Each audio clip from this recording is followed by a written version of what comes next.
മഞ്ചേശ്വരം തെരഞ്ഞെടുപ്പ് കേസ് പിൻവലിക്കുന്ന കാര്യത്തിൽ ബിജെപിയിൽ അനിശ്ചിതത്വം. കേസ് പിൻവലിക്കുന്ന കാര്യം കേന്ദ്ര നേതൃത്വവുമായി ആലോചിക്കുമെന്നും ഉപതെരഞ്ഞെടുപ്പിൽ മത്സരിക്കാനില്ലെന്നും കെ സുരേന്ദ്രൻ വ്യക്തമാക്കി. എന്നാൽ കേസ് വിജയിക്കുമെന്ന് സുരേന്ദ്രന്റെ അഭിഭാഷകൻ മീഡിയ വണ്ണിനോട് പറഞ്ഞു.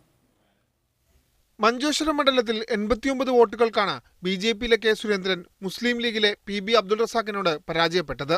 മുസ്ലിം ലീഗ് കള്ളവോട്ട് നടത്തിയെന്നാരോപിച്ച് സുരേന്ദ്രൻ നൽകിയ കേസ് ഹൈക്കോടതിയുടെ പരിഗണനയിലിരിക്കെയാണ് പി അബ്ദുൾ റസാഖ് MLA നിര്യാതനായത്. ഇതോടെ മഞ്ചേശ്വരത്ത് ഉപതെരഞ്ഞെടുപ്പിന് കളമൊരുങ്ങി. എന്നാൽ കേസ് പിൻവലിക്കാൻ തയ്യാറാകാതെ വന്നതോടെ തിരഞ്ഞെടുപ്പ് അനിശ്ചിതത്വത്തിലായി. ലോക്സഭാ തെരഞ്ഞെടുപ്പിൽ കെ സുരേന്ദ്രന്റെ പേര് സജീവമായി പരിഗണിക്കുമ്പോഴാണ് നിലപാട് മാറ്റി സുരേന്ദ്രൻ രംഗത്തെത്തിയത്. മഞ്ചേശ്വരത്ത് ഞാൻ 2 തവണ മത്സരിച്ചാണ്.